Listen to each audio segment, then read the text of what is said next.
Chers chercheurs et chercheuses de Dieu, bon dimanche et bienvenue à notre rendez-vous hebdomadaire, Lumière dominicale, espace d'échange, méditation, partage de la parole de Dieu à la lumière des Saintes Écritures. Nous sommes le troisième dimanche du temps ordinaire et l'Église nous propose de méditer sur Isaïe 8, verset 23, jusqu'au chapitre 9, verset 3, 1 Corinthiens 1, verset 10 à 13, puis 17, et l'Évangile de Saint Matthieu, chapitre 4, des versets 12 jusqu'à 23. De ces lectures, il est question en filigrane du royaume des cieux. Dans Isaïe, il est question d'une lumière qui se lève sur une population donnée. Voilà qui signe un nouveau départ sur une contrée, jadis dans les ténèbres, pour diverses raisons. La première étant qu'elle était éloignée de Dieu, méconnaissante des volontés divines, avec pour ricochet, n'est-ce pas, la perte de repère, parce que lumière signifie repère, lumière signifie guide, lumière signifie direction. Voilà, aujourd'hui, il est intéressant de redécouvrir ces dynamiques-là. Alors que Jésus nous proclame le royaume des cieux, il s'oppose, Jésus, autant pour toutes les nations du monde entier comme pour ceux et celles qui habitent ces nations-là, comme la lumière qui se lève. J'ai dit une lumière qui éclaire, quelque chose de mieux, une lumière qui montre une direction. Jésus nous montre le chemin vers le royaume des cieux. Lumière comme direction au sens. Et il est question avec le prophète Isaïe de célébrer la nouveauté, n'est-ce pas, qu'apporte le Seigneur.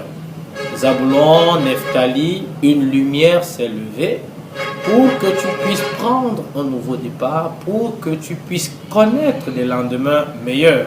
Voilà qui justifie une action de grâce, voilà qui rappelle que nous devons lutter, tout faire pour demeurer justement en lien avec notre baptême, des lumières, pour demeurer ces hommes et femmes qui montrent aux autres le chemin, ces hommes et femmes qui guident les uns et les autres. Vivement que dans nos familles, vivement que dans nos pays, vivement que dans toutes les structures humaines ou tous les rassemblements humains se lèvent justement désormais des femmes, cette lumière-là qui permet de montrer le chemin. On dirait, sans risque de nous tromper, que la première lecture nous invite à regarder Jésus comme le leader et nous inviter à être des leaders. Un leader est une lumière de par sa manière d'être, sa manière de faire, et qui montre aux autres, n'est-ce pas, un chemin à suivre pour le lendemain meilleur. Le monde est plein de ces hommes et femmes qui ont marqué l'histoire humaine. On voudrait simplement, comme ça, pour des questions, les choses sont subjectives, je précise, Nelson Mandela, Gandhi, Jean Paul II, et toutes ces personnes-là qui nous sont proposées comme modèle. La question derrière que je vais poser au soir de cette méditation, de la première lecture, est-ce que tu désires être lumière du monde? Est-ce que tu veux être lumière du monde? Et là, Matthieu chapitre 5, verset 14 est bien précis. Sois la lumière du monde. Donc c'est une mission qui est donnée aux uns et aux autres de fuir tout ce qui peut nous conduire vers les ténèbres. Et je vais préciser les ténèbres de l'ignorance de Dieu. Et je crois que c'est là le défi majeur d'aujourd'hui. Jésus vient nous sortir de l'ignorance de Dieu. José ou Osée le disait bien, mon peuple périt faute de connaissance. Et Isaïe vient nous rappeler que l'affront est lavé. Quant à Paul, dans la même perspective du royaume, ayant eu les échos, n'est-ce pas, de ceux qui ont rencontré Jésus-Christ, il pose un défi qui est des plus actuels en cette célébration de la semaine de l'unité des chrétiens. Qu'est-ce qui nous unit? Des personnes ou le Christ? Et quand il va invectiver vraiment condamner avec véhémence toutes les dérives au sein de la communauté, notamment les divisions, c'est pour appeler à l'unité des chrétiens, pour appeler à la communion des chrétiens autour de la personne du Christ. Et il me plaît de nous rappeler que l'une des grâces de l'Eucharistie est justement l'unité. Nous saurons ne pas citer Jean 17, 21.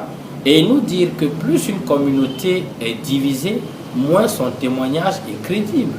Plus une communauté est réunie et rassemblée, plus son témoignage a de la crédibilité. Cela vaut pour toutes les structures humaines.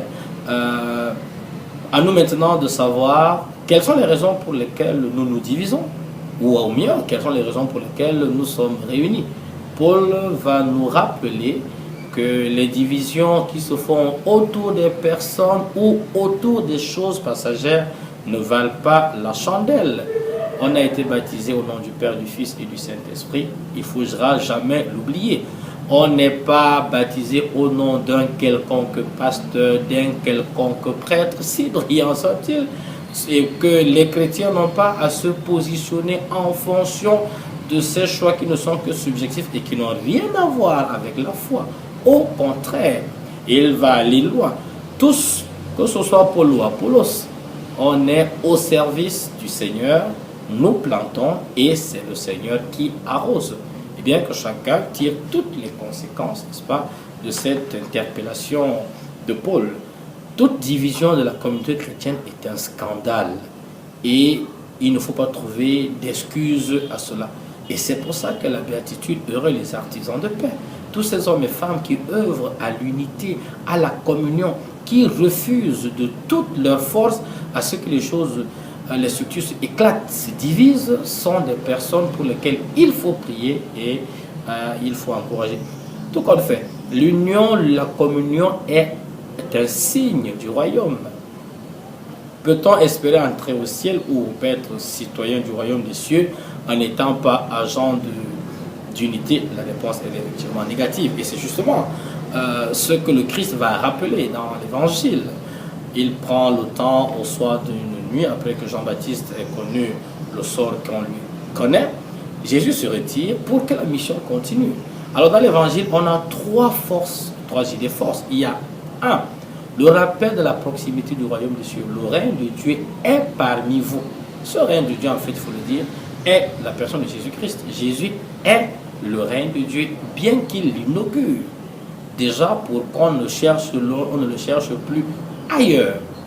Présence de Dieu dans nos vies, avec tout ce que cela a comme conséquence. Deuxième perspective, justement, par rapport à la perspective du royaume, qui est le terme, nous sommes invités à nous convertir. Il faut faire un certain nombre de changements, et dans nos têtes, et dans nos manières de faire et d'être, pour être en accord, pour être en symbiose avec, n'est-ce pas, l'enseignement du Christ, qui nous invite une fois de plus encore à mettre la priorité ou le royaume des cieux comme priorité. À chacun donc de savoir, en fonction de ses priorités, qu'est-ce qui a attiré. Ce troisième dimanche, qu'on pourrait dire également le dimanche de l'annonce du royaume, en nous demandant de quel royaume je suis le citoyen, il y a cette dynamique de travail. Le Christ va constituer une équipe apostolique pour, avec elle, continuer d'annoncer, de répandre la bonne nouvelle du salut.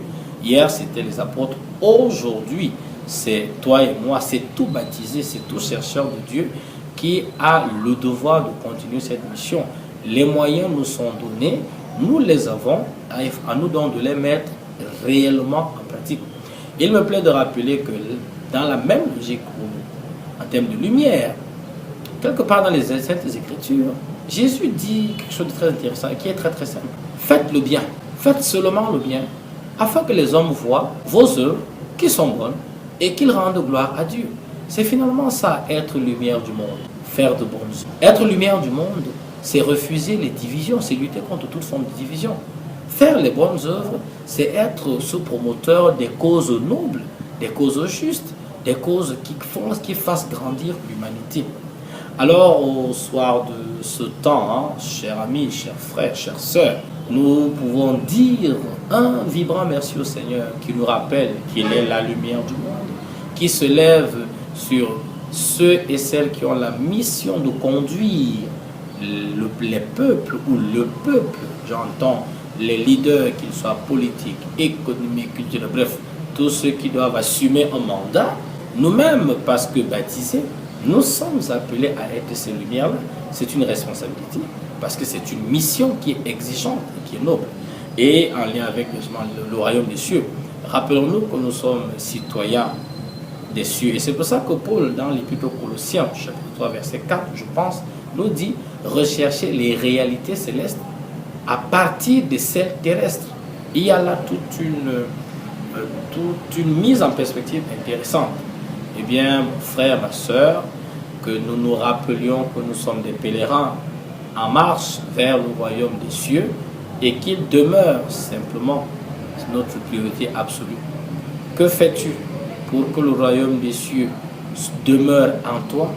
Que fais-tu pour répandre ce royaume autour de toi? Retrouvons-nous dimanche prochain, s'il plaît à Dieu, et que Dieu bénisse ta semaine.